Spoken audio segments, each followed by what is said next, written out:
Bonjour, bonjour. Bah écoutez, aujourd'hui on va apprendre la mécanique pour les nuls, enfin surtout pour moi, pour le nul. On a la capote qui n'est pas fonctionnelle pour l'instant, donc avec le club 306 cabriolet.com, on a réussi à télécharger une liste de choses à contrôler, à vérifier. Donc merci à eux. Je mettrai le lien de leur site dans la description. On va essayer de trouver pourquoi la capote ne fonctionne pas. Alors ça fait très longtemps que la voiture était de côté. On va au fur et à mesure avancer sur chaque point, tout contrôler.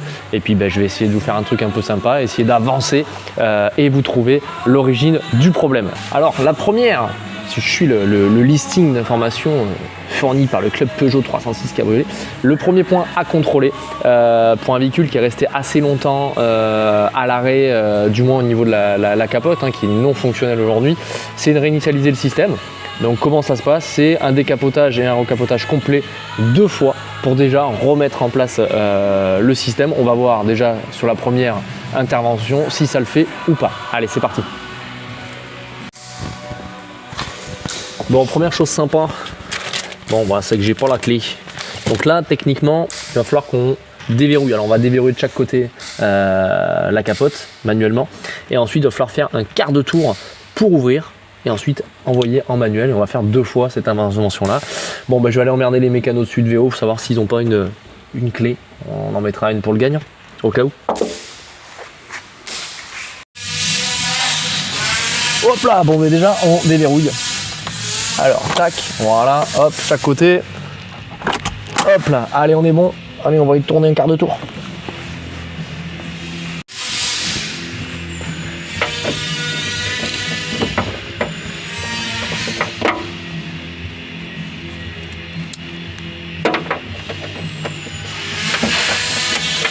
Merde, c'est pas la bonne tête.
Bon, on a recapoté 2 fois. L'électricité là. Il y a un truc qui s'est passé, bref. On va aller vérifier les fusibles 11 et 24. Allez, c'est parti. Ils sont où les fusibles? Ah, on va les trouver, ils doivent être devant, ou par là.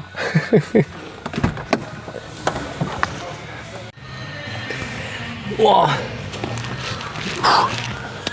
Bon, on a checké les fusibles 11 et 24, ils ont l'air propres. On continue, on va vérifier, donc le coffre est bien fermé. Ensuite on va vérifier qu'il y ait visuellement de l'huile dans le groupe hydroalcoolique. Dans le groupe hydraulique qui est dans le coffre. On va regarder ça. Alors dans le coffre sur les 306 câbles, vous avez un système hydraulique qui se cache derrière directement la moquette. Donc on a enlevé celle-ci. Hop, voilà tout le système. Donc qui est ici. Donc là le but c'était de vérifier qu'on ait de l'huile. Elle fait un petit peu liquide, mais c'est gras, il n'y a pas de fuite. Hop là, voilà, on va enlever, on verra mieux. Voilà. Donc là on est médian entre le maxi et le mini. Ça a l'air. Ouais, on a les flexibles qui sont un petit peu à vérifier. On vérifiera ça dans un second temps. Ils sont un petit peu usés. On vérifie toutes les cosses, tous les branchements. Ça a l'air correct. Il n'y a pas l'air d'y avoir de problématique. Donc là pour l'instant on continue les inspections.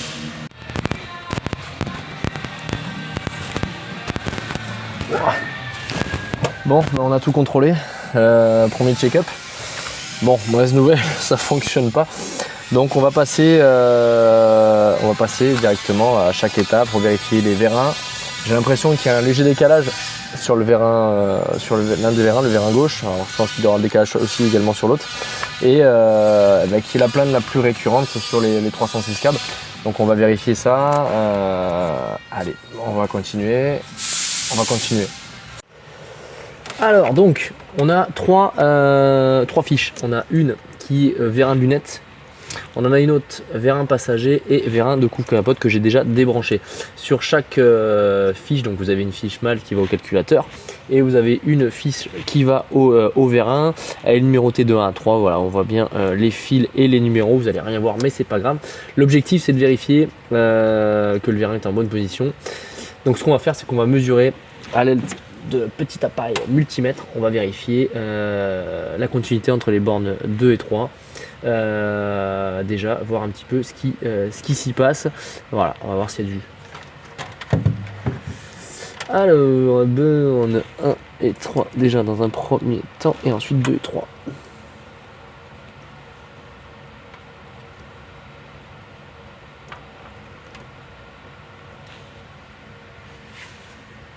Ok. Kilo. Et ensuite, entre les bornes 2 et 3, avec la capote bien sûr fermée.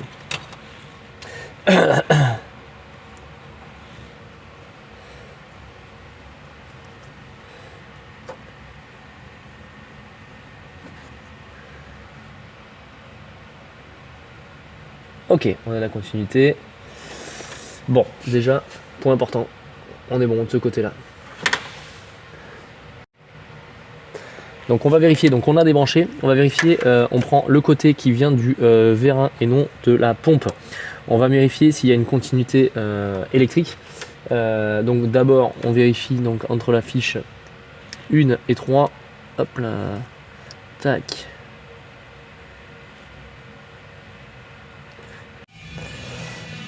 Alors bon, la suite des événements, on va prendre mon petit fil, hop là, ça va grisouiller, allez c'est parti. Donc la suite des événements. Alors, on a vérifié, bonne nouvelle, on a vérifié tout ce qui est capteur de vérin, capteur de nez de capote, c'est quand on surélève la capote. On a vérifié qu'il y a de l'électricité partout, donc bonne nouvelle, il y en a, donc ça vient pas de là. On va maintenant s'atteler à voir si la pompe est HS ou pas. Donc on passe à l'étape suivante et contrôler si notre pompe est complètement morte ou pas. J'ai bien peur. On va voir, mais on va voir ce que ça dit.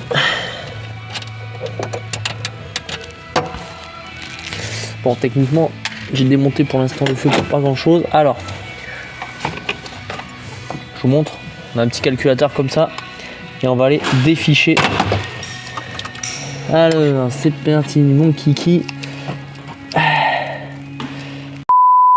J'ai envie de t'enlever ça. La vache.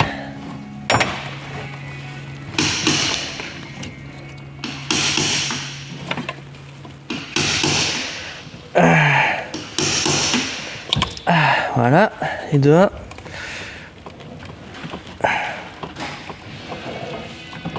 Le timing.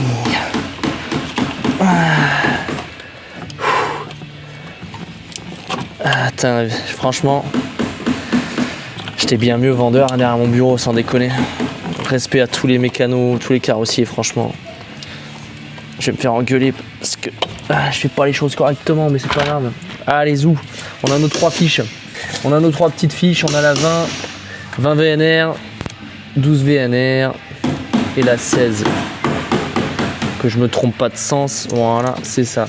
Donc l'objectif, on va placer la fiche 16 VNR, 16 bornes. Face à nous, en prenant soin de respecter le sens de la prise, comme sur la photo ci-dessus. Donc en fait, il faut qu'on soit, voilà, le petit téton de serrage, de clipsage sur le côté gauche. 2, 4, 6, 8, 10, 12, 10. Ça, c'est la 20. Non, c'est la 16, ça. 1, 2, 3, 4, 5, 6, 7, 8, 16. Allez, c'est celle-là. Et donc là, il va falloir qu'on fasse en fait un stunt.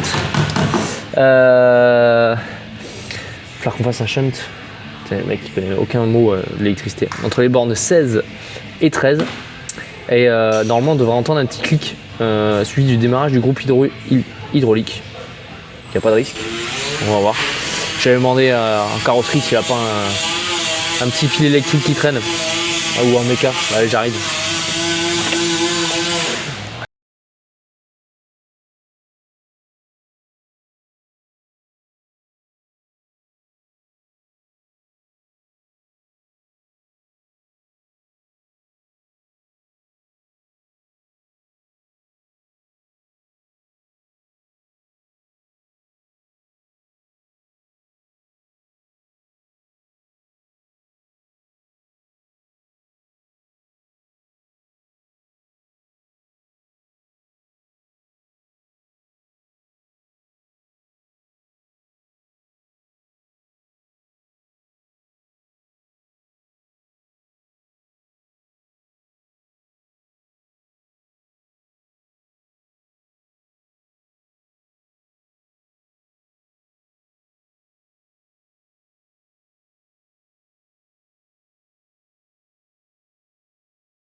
Contact. Et là on chante.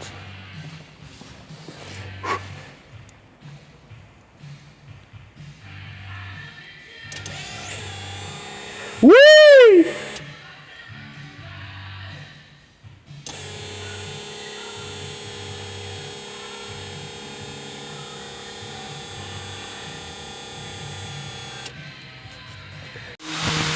Bon, il ne reste plus que le capteur de coffre.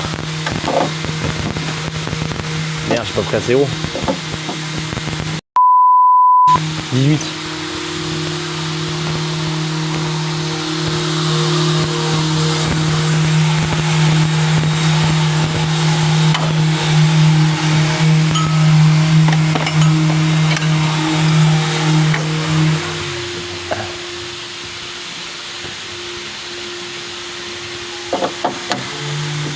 Ah, c'est 19. Donc là le but c'est d'aller débrancher le capteur de coffre, si j'y arrive. Pourquoi en fait en électricité, pour qu'en mémoire en fait la voiture se dise bah c'est fermé en fait, si j'y arrive.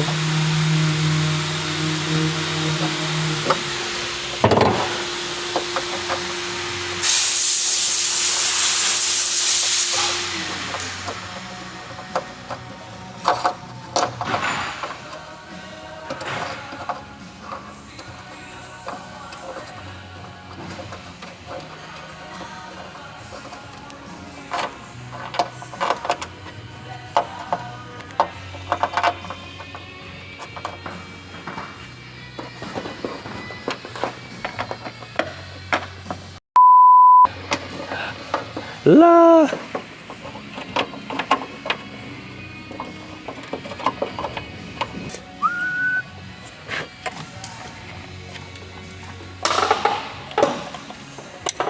tac.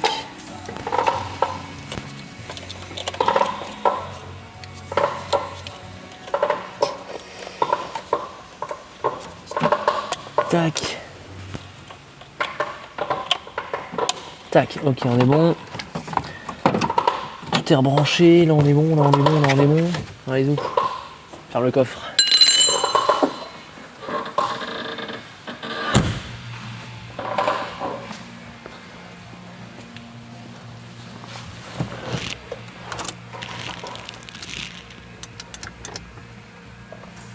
Oui, on y est presque.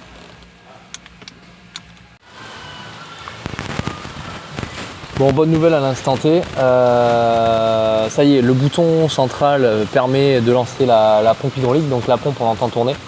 Donc là c'est pas la pompe qui est HS déjà, alors peut-être qu'il y aura une purge à faire, mais dans tous les cas la pompe hydraulique n'est pas HS, donc ça c'est quand même un premier point un petit peu soulagement et on va creuser, voir où ça vient, où est-ce que ça vient pas, pourquoi elle se déploie pas. Allez, c'est parti.